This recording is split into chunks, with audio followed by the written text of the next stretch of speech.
Hello, and thanks for joining us today in this seventh episode of the Well Bible Reading Journey podcast. We're so glad that you're here today, and I'm thankful that you're going through this with us each day, reading from God's Word. This week, we are in Genesis chapters 19, 20, and 21, Psalm chapter 7, and Matthew chapter 7, which is the very end of Jesus' Sermon on the Mount. So I'm glad that you're going to be a part of this. We want to get right to it today. We want to start talking about God's Word and all the things that you're going to be experiencing this week as you join us in the Well Bible Reading Journey as we go through it together. So thanks for being here. I'm going to ask Craig and Amber to join me again. Craig and Amber, thanks for being here. It's good to see you guys. Hey, hey. So yeah, we have a lot to talk about today.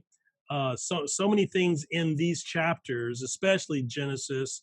We have the tail end of the completion of the story of Sodom and Gomorrah, which really started last week in Genesis chapter 18. So we might talk a little bit about that as well, chapter 18 and 19 of Genesis. Why don't we start there? Amber, what did you get this week from this amazing story, Sodom and Gomorrah? Yes, Ellis, thank you. So I saw these really neat parallels between Genesis 18 and Genesis 19 that I just want to throw out and help us see these things. But first, let's just do a little backstory just so we can get the whole picture. Chapter 18, which we read last week, was the story of Abraham, and he's still hanging out under those oak trees in Mamre near Hebron. He's still there. He's basically, that tells us he's still in the promised land that God promised him. Him and his family and his flocks are all still in the promised land. And then you have chapter 19 where you have Lot, and he is in Sodom.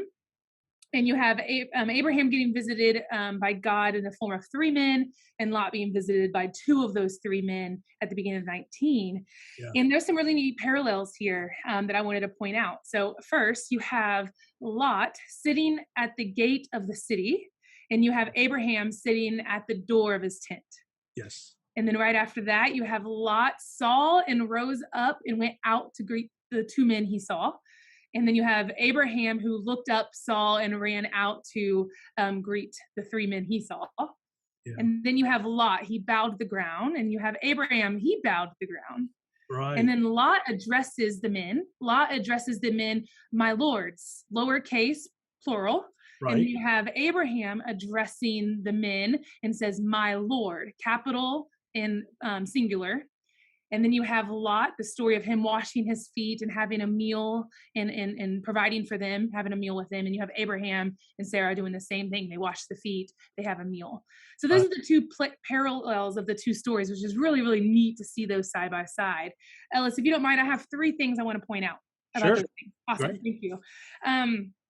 The first one is in chapter 18, when you have this kind of frantic story of Abraham saying, hey, Sarah, quick, get some flour, make some cakes. You know, it seems like this really interesting detail because and Lot also feeds them. It's very custom. Ellis, you mentioned this last week, very custom for them to be very hospitable, to take them in, to wash their feet, to bring them into their home, feed them, provide for them. And this is exactly what Lot is doing as we read this week. But last week we see them going over beyond with this language of flour, fine flour, and cakes, and this calf, all these things. And the reason why this is brought up is because it is exactly the same language that you will see in Leviticus 2 when it comes to the thanks offering. So the author wants us to notice that Abraham knows exactly who he's dealing with immediately. It is the Lord, it is God. And so him and Sarah are kind of represented as priests, and they're making a thanks offering and dining with God, which is really, really neat. That's the first thing. Good. Secondly, I want you to notice the progression of Lot's life. You have first Lot looking towards Sodom in chapter 13, and then you have him pitching his tent towards Sodom in chapter 13, verse 12. Then you have him living in Sodom starting in chapter 14. And now you see here, he's a civic leader of the city. When you see someone sitting at the gate, that is actually kind of like their town hall. And he's basically providing his civic leadership duty. So now he's a leader doing this. And also you see him lose everything in Sodom. That's the second thing I want you to notice. The third thing is that unlike Abraham, who immediately recognized God's presence and calls him Lord, capital L, Lord, even though there's three of them, he calls him Lord. you have Lot, who doesn't recognize the men as angels or as Lord right away, and maybe not even at all. You see him over and over again actually say lowercase lords. And I think that he's maybe thinking that these are distinguished guests, maybe even with an air of righteousness and morality. That's why he bows to them, because he's fulfilling his duty as a civic leader in the town, not because he thinks that they're special or angels or the Lord. So those are some of the things I noticed right off the bat. I'll just shoot it back to y'all. Talk about it. No, that's great. I think there's definitely this compare contrast that's going on from the beginning when Abraham and Lot come into the land, and so you have this compare contrast as you notice with Abraham and Lot, and in many respects, it seems like Lot has learned from his uncle, right? Because Abraham rolls out the red carpet for them overboard, as you mentioned. There's a lot of ink spent on this whole scene, right? I mean, it draws it out. And so it's this idea that hospitality, the kind of hospitality that Abraham was extending to these strangers, as you said, that he recognizes being very special, but it points to the character of Abraham. So there's definitely this kind of stepping down, as you notice there, Amber, where Abraham's here, and then Lot is also trying to be like his uncle in many respects, but maybe isn't quite as discerning. But he's still trying to extend hospitality to these visitors.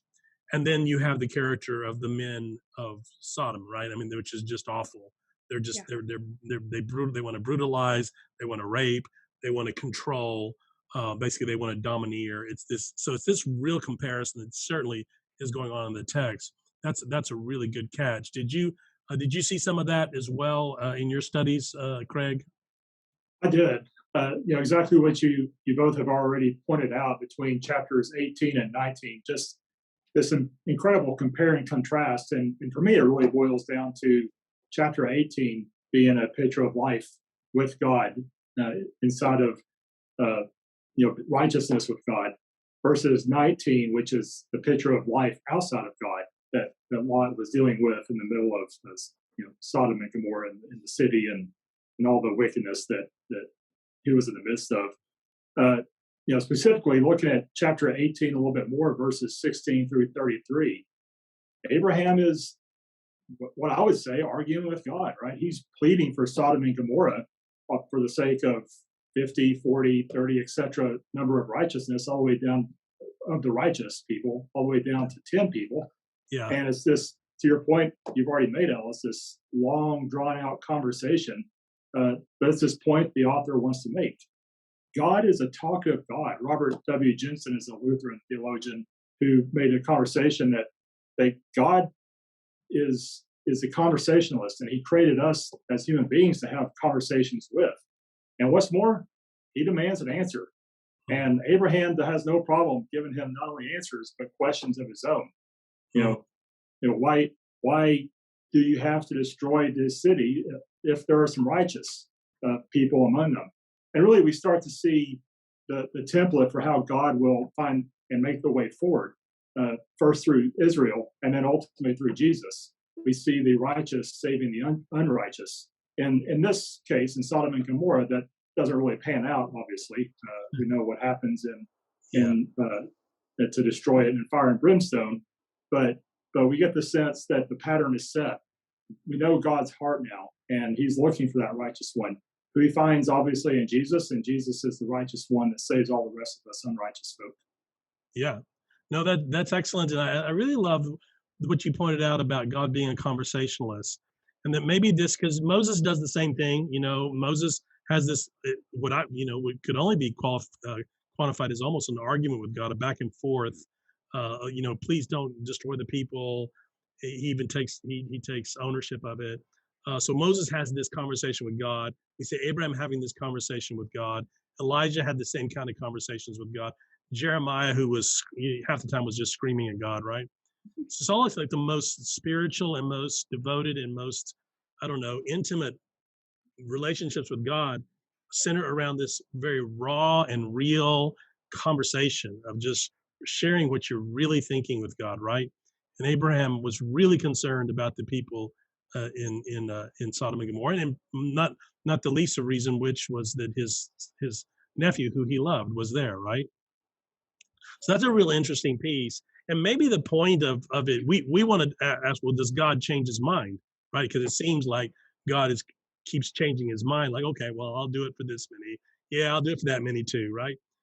But maybe the real lesson is not so much that it's that God loves having this conversation. God loves this intimate conversation with you where you share your heart with him, and he's responsive to that, right? He's responsive to that.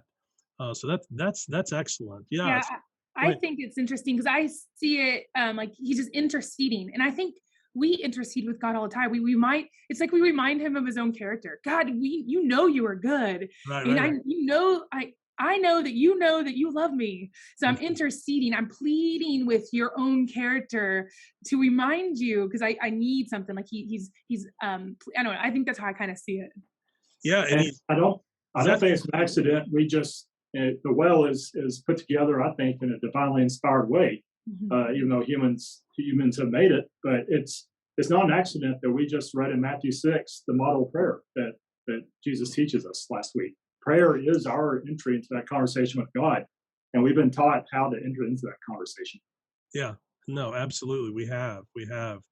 And so the story then, of course, plays out, and it doesn't work out the way Abraham wanted it to. So that, I mean, that's another aspect to it is Abraham pleaded and pleaded, but at the end, God's will was still done there, and he Lot was spared, right? Lot was spared, barely. Sometimes Yeah, sometimes I think, Abraham, if you knew Lot was there and you knew Lot was a family of 4, why didn't you just keep interceding until you got to 4? Why stop at 10? yeah, yeah. It may have been his whole household. We don't know, but I mean, it was this thing where he was trying to get it down as far as he could, Yep. wasn't he? And in a sense, he did get it down to the household of Lot because Lot ended up in Zoar, which is a small city, and in the original Hebrew, there's a sense of smallness in that name. Hmm. And Zoar being on the outskirts, or maybe what we would consider a suburb of Sodom and Gomorrah, Lot and his family were enough to save that city. That's right. Yeah, he spared Zoar because of Lot, and I think that's an important part of the story as well because his family was taking refuge there. You So do you think he was saved because of Lot or because of Abraham's prayer? Because it's whoever is associated to Abraham will be blessed, yeah, not no, that's necessarily right. because of himself. Yeah, no, that's right. It's because of that. You see Lot really in this story. Lot comes out looking pretty good, even though I mean he gets to the place where he's willing to say, "Hey, take my daughters," and you're thinking, "Wait a minute, that doesn't seem like a good character thing to do." But really, what it's showing is how important this idea of hospitality was to them. How it was essential to their character, to their being. It's almost like, and he says, "These men are under my roof. They've come under my care. You can't do this to them."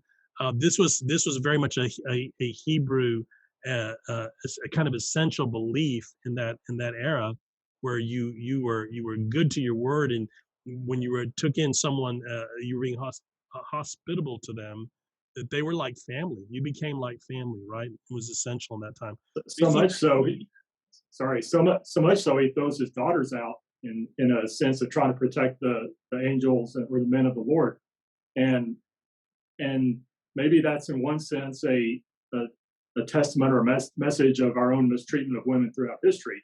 But on the flip side, he kind of gets his own medicine at the end of Genesis 19. The last few verses, his daughters play that those sexual games upon their own father in the attempt to ultimately extend Lot's line. He doesn't know it, but he passively is subject to his own treatment of them at the beginning. yeah, no, that's an interesting catch. I really appreciate that. I hadn't thought about that, but you're right. At the end, these daughters had been impacted by Sodom and Gomorrah, perhaps more than he understood, and that happens in real life, doesn't it? Yeah. Where you can get them out of Sodom, but are you going to get Sodom out of them? It's the same problem with the people of Israel coming. God got them out of Egypt, but then He had to get Egypt out of them. And you see that certainly with His wife, right? Who looked back and turned a pillar of salt and all that. But it's this idea of she didn't want to leave the life she had in Sodom. And Sodom is depicted as this just horrible place. I mean, it was just uh, complete depravity, control, brutalization. brutalization of people, dehumanization. When it's interesting that when the prophets talk about Sodom, when they talk about Sodom, and the great sin of Sodom actually was that they didn't care for the poor. They didn't care for the widow. They abused the poor, and so it's this idea of dehumanizing people, and you see that in them wanting to take these guests, and they wanted to sodomize them. We've named it after them, right? They wanted to rape these guests. It was their way of trying to control them and to show them, put the to dehumanize them. And that was their big problem. So Yeah. go ahead, Amber. Yeah. Hey, Craig, I also noticed that part about the daughters that jumped out to me as well in a little bit of a different way. I noticed that it seems interesting that right after a grand judgment and rescue of Lot, you have his own children, his daughters. So Lot is now drunk and naked, and his own children, his daughters, do this thing with him, this sexual thing, sin. And then it reminds me that the last time I saw a grand judgment and a rescue, which I would say was the story of Noah, right after that story, the very next sentence, the very next paragraph was Noah being drunk and naked, and then one of his own children, his son, did something also sinful, probably related sexually as well, we assume. And so that stood out to me, that you have these two moments of grand judgment and rescue followed by the story of this thing happening. So my question, Ellis, would be, is this poetic literature, or is this supposed to be prophetic literature in our minds? Yeah, no, certainly prophetic. I think it can be both, but it certainly is prophetic, and it really is the story of Scripture. When you read the book of Judges, which comes later, you really have this cycle that happens, and it's just that. It's what did you say? What was the pattern? You said judgment, Yeah, rescue, you have rescue and judgment followed by immediately this big sin thing. rescue, judgment, sin, Mm-hmm. and you see that throughout Israel's history. And the Judges is a good place to look. It's this cycle of they're doing okay, then they go really bad, and then God rescues them, He judges them, and then they go back to sinning, and it's this cycle again. God's continuously rescuing them. This is when He would rise up a judge to rescue them, but then they would go right back. And then they would get saved, and they were like happy. Yes, we God saved us, glory to God, and they're good for a little while, and then boom, they fall right off, and they're sinning again against God. So it's the biblical pattern that you're seeing there. Certainly, you see it in Noah. You see it again here in the story of Sodom and Gomorrah. And then we see it in ourselves, right? Oh And yeah, the ultimate salvation rescue plan through Jesus. right. Brings us to the New Testament, right? And we're in Matthew chapter 7. Didn't know if there was anything else from. I don't want to pass up anything that you got from the Noah story that you'd like to throw in. Anything else, Craig or Amber, either one? Yeah, before we jump into the New Testament, I had one thing from chapter 20, because we talk so much about chapter 19. Chapter 20, because I'm crazy about the trees. You have Abraham leaving the oaks of Mamre and leaving again, and he's leaving the promised land. Again, and then you get the whole him and Sarah lie that he's his sister again. You have that whole story all over again repeated. I guess the only question I had was really, it's funny because the first time they left the promised land, it says specifically there's a famine. This one doesn't give us any reason. So I'm wondering, do you have any insights? Because I couldn't find, why is he leaving the promised land again here? Yeah. It was still a semi-nomadic lifestyle. Abraham is not and I'm putting it in pretty simplistic terms, but he's not a farmer yet. He's still very much a what was considered animal husbandry, cattle and stuff, and you were always having to look for places to graze and good grazing lands, and water was super important in those days. All those kinds of things. So even though we're not told, it is a part of the natural semi-nomadic lifestyle that Abraham and his family are leading at this time, where he'll plant for a while somewhere, and he has these particular spots where he stops, but then he moves on. And so it's probably just a natural flow of that going to Egypt. Egypt was the place to make a long story short, Egypt was the one place in the ancient Mediterranean world where they never had famines, or just practically unheard of, because of the Nile River, and it was a constant source of water. It never stopped. They never didn't have enough water. And so this is why when Moses turned the Nile to blood, such a big deal, such a big deal. It was considered the breadbasket of the ancient world. There was always wheat, always product in Egypt. So people would turn to Egypt in these times. And so there's no doubt that that's probably part of the reason that drives them there. Yeah. Makes sense. Yeah. Okay, so great. So Matthew chapter 7, we have really the culmination of the Sermon on the Mount. Jesus is probably his longest sermon or his longest discourse, and it's really a great chapter. And it starts with chapter 7, verse 1. It talks about this word about judgment. Did you guys get anything from that? Yeah, it jumps right in, doesn't it? It's kind of hard to get past just the brevity and the straightforward simplicity of judge not lest you be judged. What do we do with that in the life of Jesus we've been called to live, and in the life of the church? But then following, in 7:2-5, there's almost some qualifications that Jesus puts on us, as in the sense of, well, maybe I know you're going to judge some, or maybe discerns. This is how you do it in a responsible way with some guardrails and boundaries. Here's how you approach such a thing that's very dangerous. I've told you not to do it, but if you're going to do it, here's some guardrails that you need to keep in mind. And all that keeps playing back to me. Ultimately, I can take these things to extreme, because if you can't ever judge, what do you do with people like Hitler? I mean, there's obviously extremely evil things and people that happen in the world that you have to do something about, or at least our human nature thinks we should do something about. And so, Bonhoeffer has always been a guide to me, because he had an opinion about what should be done with Hitler, but he also wrote at great length and very eloquently about the cost of and the life of discipleship.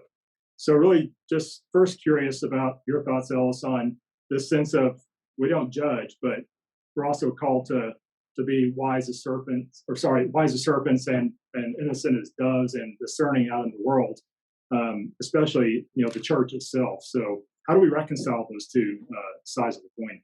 Yeah, no, that's excellent. We're also told to have nothing to do with evil, to resist the devil, and he will flee. Those kinds of things, and obviously those kinds of things require a certain amount of judgment, right? So I think there is a fine line and important distinction between judging and discernment. And you use the word discern, Craig, several times. A natural word to use when you're talking about these things is that we are called to discern between good and evil. We're called to discern people's actions and to be really careful about that. In fact, here at the end of the sermon, these scenes with Jesus, narrow road, wide road, he goes on to talk about false prophets and all this, and then that horrible line about, not everyone who says to me, Lord, Lord, shall enter into the kingdom of heaven. Most of us hate that line, right? Scary stuff. Well, these are warnings, and so he's warning us, in a sense, to your point. It's almost like he's warning us about what happens when we don't judge, right? We might end up on the wrong road. We might end up with the wrong people. We might end up with the wrong. Really, what he's talking about is the heart, right? Your heart. So I think he calls us to discern. Yes, do not judge, lest ye be judged, is really coming off of this chapter where he's been talking, if you remember, about the spiritual gifts, the spiritual actions of almsgiving and prayer and fasting, and not doing it out in public where everybody can see it. He's dealing a lot with pride, the things you chase after. Do you have all the designer labels, and you have the designer house, and you have the designer car, all the he's talking about what are the things you're chasing after, and it's a heart disease. Where your treasure is, there your heart will be. That's all in chapter 6. So he's really talking, I think, about the things that we chase after. He's talking about the condition of our heart, where our heart belongs. And so when he talks about judging, it really is in the context of that. The way we judge each other, who's spiritual, who's not spiritual, and judging our eternal salvation. I don't think it's ever my place, ever, to judge someone, the state of someone's spiritual life, or where they're headed, whether they're going to heaven or not. That's not for me to judge. It's just not my job. And God says it's not my job because I wouldn't be very good at it, right? It's his job. But that doesn't mean that we're not to judge between good and evil and what's right and wrong. We do that on daily basis. Is that kind of where you thought about it, Amber, or what did you get out of that there? Yeah. I actually wrote down the same question when I first read it. I was like, so are we never to give verbal rebuke ever? Like that's exactly the very first question I asked when I read the same thing. And Hmm. I think where my mind went was, I don't think this is never give verbal rebuke. I think it is just be careful of giving rebuke specifically when you don't even look at yourself. Who are you to give rebuke or to judge someone when you have this giant log in your own eye? I think those two lines are kind of meant to go together. It's not just all the things you said, yes, in plus. Let's look internally first. Hmm. I think we are told elsewhere, Jesus tells us that we to really love someone is not to let them live in their sin or let them live in their flesh. And so we are told to maybe verbally rebuke them in the sense that I'm lovingly telling them, hey, this is flesh. You're living in your flesh here, even though it may feel like judgment. But I'm Hmm. not judging, like you said, their eternal salvation or their intentions. It just, hey, I'm noticing this thing. I think that's loving. Yeah. But I think what here we're also being just cautious of when you do start to verbal rebuke people, you need to pay attention to yourself as well. Yeah, no, I think that's it. And I always go back to like how I deal with my kids, my family. It's like you love them, and if my child is going to run out into the street, I'm going to rebuke him. I'm going to go out there and grab him and say, don't do that, right? Because I know it's hurting him, and that's out of love. And I think completely has to do with that. Where I don't think it's my job to go up to some stranger that I've never met before and tell them how awful they are or how they're doing this wrong or this or they're sinning or what have you. I don't even know them. It has to be out of love. This is part of the problem I have with Facebook and us kind of doing this on Facebook with people that we really don't know. They don't know that I love them. So how are they going to take my telling them they're wrong about this or my judging them in some way? I think this is when people get defensive. But what tends to happen in our culture, it seems to be happening, is that no one wants to quote unquote judge anyone, right? No one wants to say anything that they're afraid of offending, right? Any little thing we say is we're going to offend someone, and what happens is that people can keep sailing along. To your point, Amber, they can keep sailing along in their sin, and it's destructive. It's destroying their lives, and no one will tell them anything. So I mean, what kind of love is that? Where no one is saying anything, and they don't see it, right? And so I would agree with that. Um, I I wasn't planning on saying this. This is slightly personal, but I think this attitude of our culture nowadays of anything you say about anyone could be said as judgment. So don't judge. If you're Christian, it says don't to judge. So I think what's happened in our society and our culture today is so we are afraid to say anything like sorry, it's personal, so I'm trying to figure out how I want to say it. I think what we get stuck to do is silence is now kindness. And what that has done in my own life, just a little personal story, is I'm a rare mom. My daughter has a rare medical condition, and what's happened is because these loving, sweet mamas don't want to feel like they're being judgmental towards or their children being judgmental to my child. When their children sees something different and they ask, "Hey, mom, why is that girl's leg look the way it does?" It's loving for them to actually embrace it and say, hey, look, let's ask about that leg, or let's see. But what happens is in our society everyone has hush hush, and what happens mhm. is now they're felt like there's this prejudice put upon my child. It's not intentional. I just think our society has gone so overboard with this judgmental thing rather than just being loving to be curious about other people. It has gone so overboard where it's personally affected our family, where it's gone too far. Yeah, no, thank you for sharing that. That Mhm. I know that is so personal for you, I know, and it's so true. It's so right on because we it's like when you are trying to help someone, maybe in having to say something that's not easy to hear, it makes people uncomfortable. It makes the person uncomfortable. Maybe even makes them feel some pain. And we've gotten to this place in our society where any kind of pain is wrong and awful and bad, and that's just not the case. In fact, I've learned more from my pain than I have from my joy. I've learned more from my failures and my mistakes than I have from my successes. Oh, yeah. We always do. But we have maybe a whole generation now that where we have so protected them, because we don't want them to experience any pain. We don't want them to experience any uncomfortable feelings. We don't want them to experience any potential, even bad, like they're being left out or they're being. And when all of those feelings, being able to experience them and work through them and push through them is a part of maturation. It's a part of growing up, right? And we may have a whole generation that struggles with that now because they were told that they didn't have to feel bad ever. They didn't have to feel pain ever, right? And that's been detrimental. This last leg of Jesus's sermon, as he's coming to the end, is a study on how life is painful, and our decisions carry consequences that can be painful, right? He warns us of this. The narrow road, the wide road. That always scared me.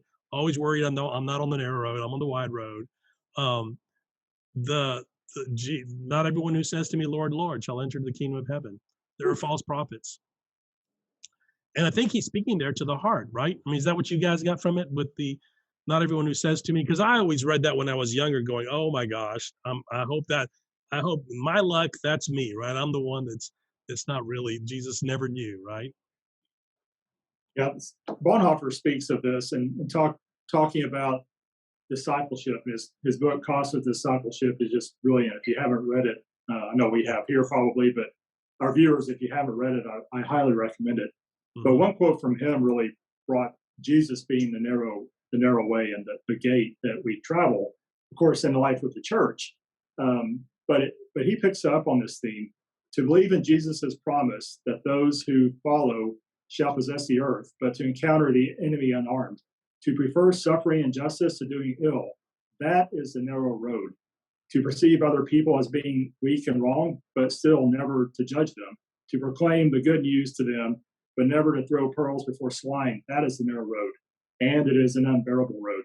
I think for him, and what we've picked up on here in our theme, is it's about seeing the humanity in the other and coming to them and ministering to them in their pain and their weakness, even though we're in our own pain and weakness, and then we're helping each other in community to move forward and to grow as human beings and into the human beings that God has created us to be and he wants us to be.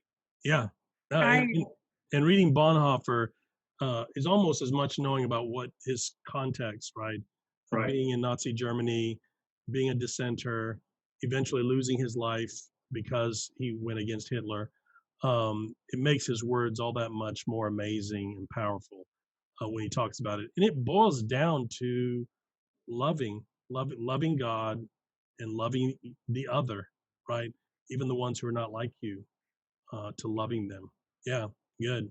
Well, we're out of time, so just Amber, you had something else. Go ahead, go for it. I was just going to answer your question straight up. It's super fast. Yeah, go ahead. The whole "I never knew you." Yeah, you asked if it was a heart thing.